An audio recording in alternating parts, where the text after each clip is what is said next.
उपस्थित सगळं मंजूरचं सगळं नागरिक आणि पत्रकार पण उपस्थित आहे।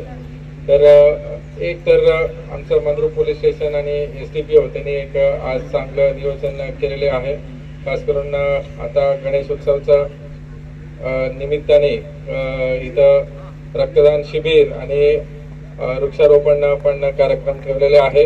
ह्याचं महत्त्व त्यांनी सांगितले, डॉक्टर्स पण इथं सगळ्यांनी सांगितले, पण मी 2-3 गोष्टी सांगू इच्छितो आणि हे एक सगळ्यांसाठी एक मेसेज पण जाईल। एक तर रक्तदान एक श्रेष्ठ दान आहे आणि ह्याच्यामध्ये डॉक्टर्सने सांगितले, पण याच्यामध्ये काय होते की तुमचं जे जुनं रक्त आहे ते दिल्यानंतर तुम्हाला नवीन रक्त उत्पन्न होते आणि तुमचं ऊर्जा शरीराचं ऊर्जा पण वाढते। तर सगळ्यांनी कृपया जेवढं आता मी बघितले आता नंबर्स घेतले तर 60 लोकांनी इथं रक्तदान केलेले आहे आणि हे अति उत्तम आहे, शरीरासाठी पण उत्तम आहे आणि तुमच्या नवीन शरीरामध्ये रक्त परत उत्पन्न होते, तर कमी होत नाही। जेवढं तुम्ही देणार, तर हेच मेसेज आहे की जेवढं तुम्ही देणार तेवढं जास्त होते। तसंच वृक्षारोपण असतील तर प्रत्येक लोकांनी वृक्षारोपण करायला पाहिजे। तर बरेचसे लोक मला शेतकरी दिसत आहेत, किती लोक शेतकरी आहे हात वर करा। सगळ्यांकडे शेती आहे। तर मी सांगतो की 2-3 उपयोग आम्ही सुरू केले होते। धाराशिव मध्ये तुम्हाला माहिती आहे, इथं धाराशिव मध्ये एकही नदी नाहीये, तर इथं तर तुमचं नीरा नदी जाते, भीमा नदी आहे, ते संगम आहे, तर इथं तुमचं पाणी अति उत्तम आहे।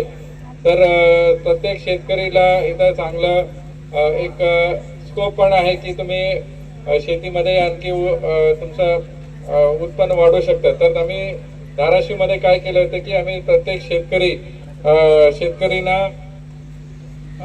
एक टीम मार्फत आम्ही त्यांना त्यांचं बांध्यावर, आता तुमचं ऊस पण असतील, काही लोक सोयाबीन करत असणार, काही लोक आणखी काही पीक घेतले असतील, बट तुम्ही तुमचं बांधावर तुम्ही जास्त आंब्याचं या फळाचं तुम्ही लागवड करा। आणि काही शेतकरी 2-3 वर्षामध्ये आम्ही इथे तसं धाराशिव मध्ये सुरू केलं तर 2 वर्षानंतर त्यांचं ते बांधावरचे उत्पन्न त्यांना जास्त देत होते। शेवगा असतील, चिक्कू असतील, आंबे असतील, हे 4-5 प्रकारचं त्यांनी 20-25 झाडं लावले, तर ते त्यांचं उत्पन्न आहे। तर काही लोक सांगत होते की ते सावली देते, नंतर ते उत्पन्न कमी होते, तसं नाही। आम्ही सायंटिफिकली त्यांना प्रूव्ह केले की त्यांचं जे सोयाबीन असतील, ते कोणतेही पीक असतील, त्याचा व्हिडिओ बनवून आम्ही सायंटिस्ट मार्फत त्यांना दाखवले, तर त्यांचं उत्पन्न ते जे उत्पन्न आहे ते पण वाढले आणि बांधावरती ते त्यांना फळापासून त्यांना 1-2 लाखाचं प्रॉफिट पण झाले। तर ते सगळ्यांनी कृपया तुम्ही प्रयोग सुरू करा आणि तिथूनच वृक्षारोपण तुमच्या शेतीमधूनच करू शकता। तर ते सगळ्यांना संकल्पना सांगू इच्छितो। नंतर इथं बरेचसे लोक काही समस्या असते पोलीस स्टेशनला आणि त्यासाठीच काही शेतकरी आमच्याकडे येतात आणि भांडण पण होतात। तर आम्ही शेतकरी प्रेरणा अभियान म्हणून सुरू केले, आता इथं पण आम्ही हे जिल्ह्यामध्ये सुरू करणार। काही शेतकरींना त्यांचं जमिनीचा वाद असतात, आजूबाजू जमिनीच्या लोकांसोबत वाद असते आणि त्याच्यामधून भांडण होतात, तर पोलीस स्टेशनला येतात आणि त्यासाठीच आम्ही शेतकरी प्रेरणा अभियान म्हणून सुरू केले, जेणेकरून जे बांधाचे रस्ते आहे या वहिवाट असतील त्याच्यासाठी आम्ही तहसीलदार आणि आता कलेक्टर साहेबांना भेटून नेमकी हे प्रोग्राम बद्दल सांगणार आहे, जेणेकरून आम्ही तिथं धाराशिव मध्ये एक 2000 शेतकरीचं समस्या सॉल्व्ह केले आणि त्यांचं रस्त्याचं मी माझं नाव श्रीकांत शरणप्पा हाले, राहणार तालुका दक्षिण सोलापूर औराद। मी सोलापूर ग्रामीण आदरणीय कुलकर्णी साहेब यांचं मनापासून अभिनंदन करतो।